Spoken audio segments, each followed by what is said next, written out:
दरवाज़ा खुलने की बार बार आती आवाज़। वो चौंक कर हाल में पलटा। मीटिंग बर्खास्त हो चुकी थी। तमाम अफराद यके फतेह बाहर निकल रहे थे। वो अलबत्ता वैसे ही साकित अंदर बैठी थी जैसे कोई मुजस्मा हो। वो वहीं बैठा पारस को देखता रहा। कुछ तो था इस औरत में, सहर, तलस्सुम। बार बार निगाह इसकी तरफ उठती थी। इसकी निगाहें भी बार बार उठीं और फिर पारस की बाली से उलझ गईं। सिल्वर बाली के गोल दायरे के अंदर यादों का रंग फिर से बढ़ने लगा। इसके अपार्टमेंट का बेड पर खुला बैग और वो साथ खड़ा कपड़े तय करके अंदर रख रहा था। दफातन साइड टेबल पर धरे फोन की स्क्रीन बजने लगी। भाई जी। इसके चेहरे पर जान उतार हुई। कदरे मुतजब्जब अंदाज में फिजान ने फोन उठा लिया। जी भाई जी। वो फोन कान से लगाए उनकी बातों के जवाब देने लगा। बस ठीक हूँ, आप कैसे हैं? कुछ खास नहीं, रूटीन जॉब बस। नहीं, पाकिस्तान आने का अभी तो प्रोग्राम नहीं है। अल्फाज जरा अटके। निगाह तिरछी करके साइड टेबल पर डाली। पासपोर्ट, कल की तारीख का पाकिस्तान का टिकट। इसने निगाह दौड़ा ली। जी, मैंने सवेरा को पिछले हफ्ते कहा था कि मैं आऊँगा, मगर अभी इरादा बदल गया है। कमरा मध्यम होकर हवा में लटका गया। सिल्वर बाली के दरमियान भरे रंग और उसके बालों में मिलकर स्याह हो गए तो वो फिर से चौंका। वो बाहर आ रही थी। फिजान तेजी से सीधा हुआ, फिर इसे आते देखकर अपने पथरीले तासुरात जबरदस्ती बशारत पैदा की। Mrs Paris. वो अपने ऑफिस की समझ आ रही थी। आवाज पे पलटी। सियाह आंखों में अजनबियत और इस्तफात आया। जी। आपने मुझे पहचाना? सवाल करते फिजान का सारा जिस्म तन गया। खौफजदा, परेशान, मुस्तरब। वो दोनों आमने सामने खड़े थे। फिजान जवाब की तलाश में इसकी आंखों में कर रहा था। उन्हें देखते हुए भी सारे वजूद का सहर सचाने लगा था। सॉरी, क्या हम मिल चुके हैं? औरत की सी आंखों में चंगा उभरा।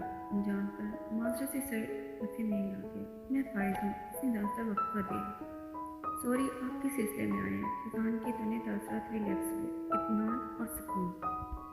आपने फाइनेंशियल एडवाइज़र के लिए फ्लैट लिया था। इसी सिलसिले में ग़ालिबन आपकी सेक्रेटरी से भी बात हुई। मुझे गुमान गुजरा कि वो आप थे। मैं माजरत खां हूँ। इट्स ओके, इंटरव्यू टाइम 10 बजे है। आप जल्दी आ गए। उसने चिमनेपी से कहते हुए वॉल क्लॉक पर नजर डाली। अभी 9:15 हुए थे। शायद मुझे इस जॉब की बाकी तमाम उम्मीदवारों से ज़्यादा जल्दी और ज़रूरत है। वो चंद लम्हे खामोशी से देखती रही। अंदर आ जाइए। वो मुड़कर अपने ऑफिस में चली गई। एक फतेहाना मुस्कुराहट इसके लबों पर दर आई। वो इसके पीछे आई। जब पारस अपनी घूमने वाली चेयर पर बैठ गई तो वो भी सामने बैठा और तब इसने देखा पारस के बाएं हाथ पर मेज पर रखे एक फ्रेम में एक कदीर उम्र आदमी की तस्वीर लगी है। खिचड़ी बाल, मामूली सूरत, स्याह सफेद मूछें, मेहरबान मुस्कुराहट। फाइज के चेहरे पर तकलीफ से उभरी, मगर अगले ही पल इसकी जगह मसनूई मुस्कुराहट मिल गई। आपके क्रेडेंशियल्स तो मुतासिर कुन हैं। वो इसकी फाइल के सफ़े पलटती कह रही थी। फाइज आपके कुदरतीपन से मुस्कुराया। लम्हे भर के इसके जहन के पन्नों पर एक मंजर उभरा। वो दरमियानी उम्र का एक आदमी इस नीम तारीख काउंटर के पीछे बैठा इस कागज़ को पढ़ रहा था। इसके सामने काउंटर के इस तरफ फाइज किसी ऊंचे स्टूल पर बैठा था। मुझे ये तमाम कागजात जल्द से जल्द चाहिए, डिग्रियाँ, सर्टिफिकेट, सब। आदमी ने फेस पढ़ते हुए इस बात में सर हिला दिया। हो जाएगा, मगर पैसे लगेंगे। पैसों की फिक्र मत करें, बस काम पक्का होना चाहिए। इतना पक्का होगा कि तुम इनका इलेक्शन भी लड़ सकोगे। वो चेहरा उठाकर मुंडे अंदाज से हंसी। फैजान हयात संजीदा रहा। आदमी की मुस्कुराहट गायब हो गई। किस नाम से बुलवाना है? गौर से पढ़ो, ऊपर लिखा है फाइज हसन। फाइज? इसने दोहराया। फैजान से फैज, और वहाँ गोरे फैज को फाइज बना देते थे। वो वजाहत दे रहा था। मंजर तहलीलों पर फिजा में बिखर गया। पारस अब इसकी फाइल बंद कर रही थी। इसने खुद को कंपोज किया। तो फाइज साहब, आप ऑस्ट्रेलिया से इधर क्यों आए? इसने दोनों हाथ एक दूसरे में फंसाए संजीदगी से फाइज को देखते हुए पूछ रही थी। मेरे फादर की काफ़ी अर्सा पहले डेथ हो गई थी। मैं सबसे बड़ा हूँ। छोटी 4 बहनें हैं। इनकी पढ़ाई, जहेज, शादी सब कुछ मुझे ही करना है। ऑस्ट्रेलिया रहकर मैं ज़्यादा कमा सकता था, मगर अम्मी और बहन मुझसे ज़्यादा दूर नहीं रहना चाहती। उनका कहना है कि भले कोई कम आमदनी जॉब कर लो, मगर यहीं रहो। इसलिए मैं वापस आ गया। पारस की आंखों में खुशगवार सी हैरत उठी। वो मुस्कुराई नहीं, मगर उसने सताइशी अंदाज में आबरू ज़रूर उठाई। अच्छा, तो अब लाहौर से इतनी दूर मरी, ऑस्ट्रेलिया से तो करीब ही पड़ता है ना मरी। वो मुस्कुराया। फारिस ने बिना किसी तासुब के इस बात में सर हिला दिया। आप इस जॉब की नौयत से वाकिफ़ हैं भाई साहब। आप जानते हैं मैंने ये होटल हाल में संभाला है। इससे मुझे किसी काबिल एतमाद और ज़हीन इंसान की ज़रूरत है जो मेरे फाइनेंशियल एडवाइज़र और असिस्टेंट के तौर पर काम कर सके। मैं खुद को इस काम के लिए अहल समझता हूँ। ओके। दीगर इंटरव्यूज़ के बाद फैसला किया जाएगा कि हमें किसको रखना है। आपको नताइज से मुतला कर दिया जाएगा। इसने सीट की कुर्सी टेक लगाई। ये इंटरव्यू ख़त्म होने का इशारा था। वो खड़ा हुआ फिर जैसे मुतज़ब्ज़ब सर ऊपर। ये आपके हस्बैंड रिजवान है, आपकी तस्वीर है ना? फारस ने इशारे की समत देखा। इसकी आंखों में चुभन सी उतरी। जी, वो बोली तो आवाज़ हल्की थी। अभी बाहर मुझे इल्म हुआ कि 6 माह कबल ही रिजवान साहब की डेथ हुई। बहुत अफसोस हुआ ये जानकर। और भी ज़्यादा दुख हुआ इस वक्त आपकी शादी को सिर्फ 2 माह का अरसा गुजरा था। उसने ताज्जुब से सर झटका। फारस ने हल्के से इस बात के साथ ताज़ियत वसूल की। इसकी आंखों में इज़्तिराब आ गया था। क्या मैं पूछ सकता हूँ उनका इंतकाल कैसे हुआ था? इसका लहजा अब भी मुतसब था, मगर फारिस को गौर से देखती आंखों में पथराहट सी थी। फारिस की निगाहों का मरकज़ अब भी वही स्याह फोटो फ्रेम था। वो सीढ़ियों से गिर गया था। इसने 3 हिस्सों में फिक्र अदा किया, फिर निगाहें उठाकर फारिस को देखा। वो समझकर अफसोस से सर हिलाता उठ रहा था। वो फिर से फोटो फ्रेम को देखने लगी। इसके सारे वजूद में इज़्तिराब और बेचैनी सी नजर आने लगी। चंद लम्हे बाद इसने दोबारा फ्रेम से नज़र हटाई तो उम्मीदवार फाइज ऑफिस के बाहर खड़ा तनवीर साहब से बात करता दिखाई दे रहा था। वो अपने पीछे शीशे के दरवाजे बंद कर दिया था। आवाज़ सुनाई ना देती थी। पारस ने सर झटक कर एक फाइल खोल ली। वो जैसे ही पारस के ऑफिस से निकला, सामने से आते तनवीर साहब इसे देखकर ठटके, रुके, फिर ऐसे इसकी तरफ आए। वो ज़रा सा मुस्कुराया, फिर पलट कर देखा। पारस वैसे ही टिटकी बांधे फोटो फ्रेम को देख रही थी।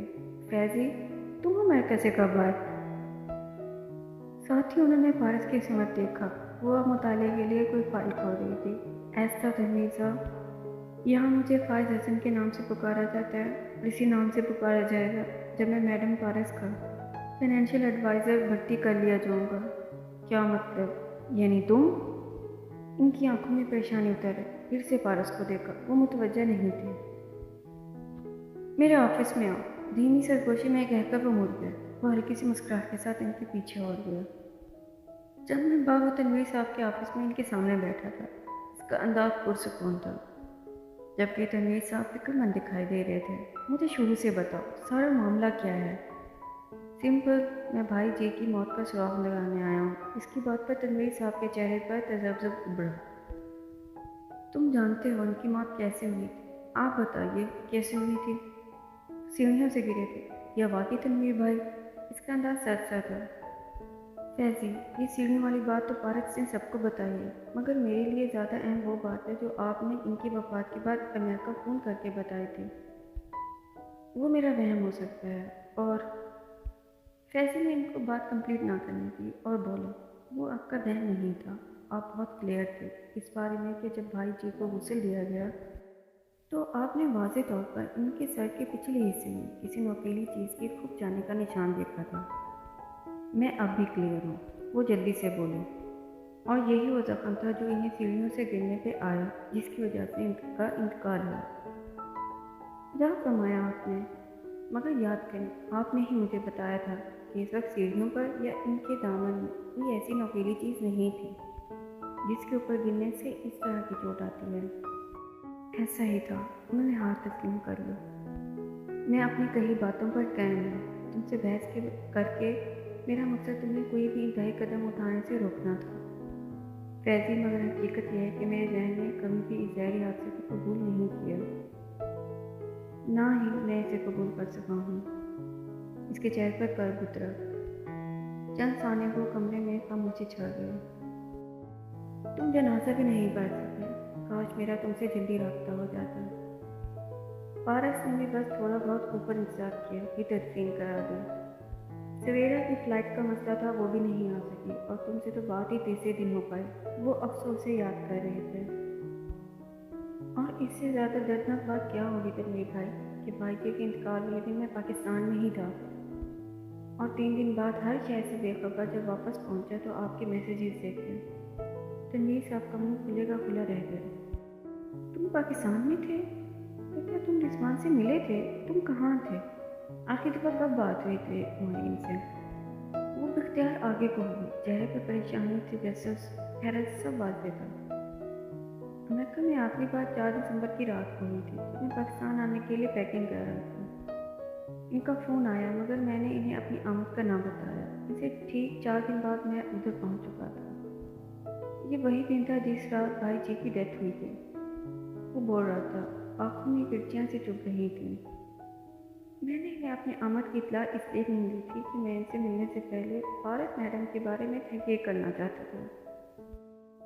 तनवीर साहब सांस रोक के इसकी बात सुन रहे थे। वो मेज़ पर रखे पेपर वेट को देखते हुए कहता जा रहा था, पहले 2 दिन मैंने फारस के बारे में तहकीक की। मुझे मालूम हुआ कि एक आम गरीब सी लड़की थी जिसकी गोया लॉटरी निकल रही थी और कुछ नहीं जान सका। फिर इसी दोपहर मैं भाई जी से मिलने चले आया। कहते हुए इसने खिड़की की तरफ देखा। ये खिड़की छोटी थी मगर इससे होटल का अकबी हिस्सा और स्याह गेट दिखाई देता था। इधर इसी गेट पर खड़े मैंने देखा इन दोनों को। कहते हुए इसने लम्हे भर को आंखें मूंदी। बंद पलकों के बाद एक याद झिलमिलाने लगा। होटल के अकबी गेट के आसपास पहाड़ियों और सर पर बर्फ जमी हुई थी। वो गेट के पीछे खड़ा गर्दन उठाए ऊपर देख रहा था। इसने स्वेटर के ऊपर जैकेट और सर पर ऊनी टोपी ले रखी थी। ऊपर दिखाई देता मंजर देखकर आंखों में अजब दुख और बेबसी सी आ गई। ऊपर शीशे की दीवार के पास काउंटर सून नुमाया था। एक कुर्सी पर स्याह बालों वाली लड़की बैठी थी और सामने भाई जी। लड़की साजू के हमसे से रोते हुए बार बार नब्बे में सर हिला रही थी और भाई जैसे इसे चुप कराने बहलाने की इशारे कर रहे थे। फैजी के आंखों तन में आंखों में खुफी झलकी। इसने यह फंसता आंखों को रगड़ कर गर्म किया और मोबाइल निकाला। अमेरिका का नंबर रोमिंग पर था। भाई जी को कॉल मिलाकर इसने फ़ोन कान से लगाया। घंटी जा रही थी। भाई जी ने घंटी सुनी तो बात रखी। ज़रा अवतार कर इधर उधर देखो। फ़ोन उठाया, नंबर पर निगाह डाली और फ़ोन कान से लगाया। हेलो फैजी।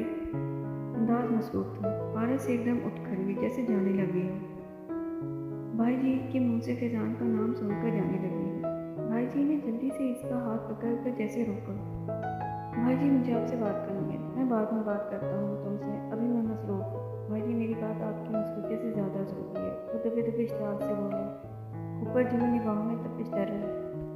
कहा ना फैजी बाद में बात करते हैं। उन्होंने अचानक में फ़ोन बंद कर दिया और फारस को वापस बिठा लिया। वो साकिब हुआ, वो हाथ में फ़ोन पकड़े खड़ा रहा। फिर चंद लम्हे गुजरे तो वो एकदम मुड़ा और पीछे खड़ी सफ़ेद कार की तरफ बढ़ा। इसने आंखें खोली। तनवीर साहब दिल जमी से ही सुन रहे थे। इस रात देर तक मैं इन्हीं सड़कों पर ड्राइव करता रहा। मैं होश में नहीं था। गुस्सा, बेबसी, एहसास से महरूम। फारस से नफरत मैंने हर शय अपने अंदर महसूस की थी। वो एक अदाकारा थी जो मसनूई आंसू बहाकर भाई जी को अपने सामने बांधे बैठी थी और इसके लिए भाई जी ने मुझे धटकारा। देखो उन्होंने तुम्हें धटकारा नहीं था, सिर्फ बाद में बात करने का कहा था। हो सकता है वो किसी अहम मसले में फंसे हों। बात रवैये की नहीं, सयाह को से वाक़ई है जिसमें मैंने वो मंजर देखा। सिर्फ फारस की वजह से मैं इनसे नहीं मिल सका। इस रात उन्होंने 2-3 बार मुझे कॉल की। मैंने फ़ोन ही ऑफ कर दिया। बस पागलों की तरह ड्राइव करता रहा। इस रात मैं होश में नहीं था। दिल करता था किसी पहाड़ से गाड़ी दे मारूं। ऐसा तो ना था मगर फिर रात में मैं इस्लामाबाद चला गया। फ़ोन ऑफ रखा, सबसे दूर होटल में लेटा रहा। अगले दिन फ्लाइट थी। तीसरे रोज़ जब अमेरिका पहुंचा तो घर के फ़ोन पर आप सबके पैगाम सुने मगर तब तक बहुत देर हो चुकी थी। इसकी आंखें शिद्दत ज़ब्त से सुर्ख पड़ रही थी। चेहरे पर नफरत की पथराहट थी। चंद लम्हे मज़ीद सस्ते। ऑफिस में चाय बनाओ अब ढलकर हमदर्दी में बदलने लगा। रणवीर साहब की परेशानी गुम हुई। अब फ़क्र-मंदी नज़र आ रही थी। अब तुम नाम बदल कर यहाँ क्यों आए हो? पहले मैं अपने नाम से आना चाहता था, भाई जी का भाई बनकर, इनकी कब्र देखने, मगर फिर रुक गया। ये ख्याल कि मुझे यहाँ आपके अफजल पापा के सिवा कोई नहीं बनता मुझे एक दूसरी नहज पर सोचने पर मजबूर कर दिया। अब इसीलिए मैं फाइज हसन के रूप में भाई जी के कत्ल पर सुराग लगाने यहाँ मौजूद हूँ। तुम्हें क्या लगता है? तमीर साहब कदरे तवक्कुफ से बोले। सामने की बात है, भाई जी को कत्ल किया गया है और ये काम फारस के अलावा कोई नहीं कर सकता। कमरे में मौत का सन्नाटा छा गया। फैजी, फायज, ये बहुत बड़ा इल्ज़ाम है। वो मुतज़ब्ज़ब हुए। ये हकीकत है, और एक दिन मैं पारस के खिलाफ तमाम सबूत इकट्ठे करके इसको इकरार जुर्म करने पर मजबूर कर दूंगा। आप देखिएगा। चंद साल पहले की तकलीफ अब इसके लहजे से गायब थी। इसकी जगह सर्द मेरी चुभन और हर दर्जा एतमाद में ले रही थी। अगर इसने तुम्हें पहचान लिया, वो मुझे नहीं पहचानती, बेफिक्र रहिए। वो मुझसे कभी नहीं मिली और ना ही मेरी शक्ल भाजी से मिलती है कि जो मुझे वो पहचान जाए। तस्वीर का मुझे भी शौक नहीं, और जो मेरी पुरानी तस्वीर फैमिली एल्बम्स में हैं सब लाहौर में पड़े हैं। भाई जी एक दो दिन के लिए यहाँ दौरे पर आए थे, बस अचानक से शादी की और यहीं रहने लगे। वो अपने साथ यहाँ कुछ नहीं लाए थे जिसमें मेरी तस्वीरें हों। वो ना वो कभी पारस को लाहौर ले गए। अफसर पापा ने खुद ये बात कही है कि पारस ने रिजवान हयात के भाई को कभी नहीं देखा। वो सांस लेने को रुका। अभी जब मैं इससे मिला तो भी इसके चेहरे पर शनासाई का कोई तासुर नहीं था। वो अच्छी अदाकारा नहीं है। भाई जी का जिक्र किया तो इसके तासुरात फौरन बदले। अगर वो मुझे पहचानती होती तो इसके तासुरात ज़्यादा तेज़ी से बदलने चाहिए थे। वो पुरसकून था, मगर तनवीर साहब की फिक्रमंदी अभी भी कम नहीं हुई थी।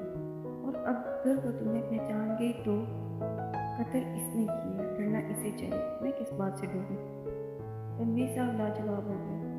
फैजी नहीं, फाइज, तुम जज्बाती तो हो, मगर इसके बावजूद तुमने कभी कोई अहमकाना हरकत नहीं की। मैं तुम्हें अरसे से जानता हूँ, इसलिए मेरी तुमसे बस एक ही दरख्वास्त है कि प्लीज़ जो भी करना सोच समझ कर करना। हो सकता है कि वाकई एक हादसा हो, वो बहुत जल्द मालूम हो जाएगा। वो पुरअज़म ठोस अंदाज में कहता उठ खड़ा हुआ। तनवीर साहब की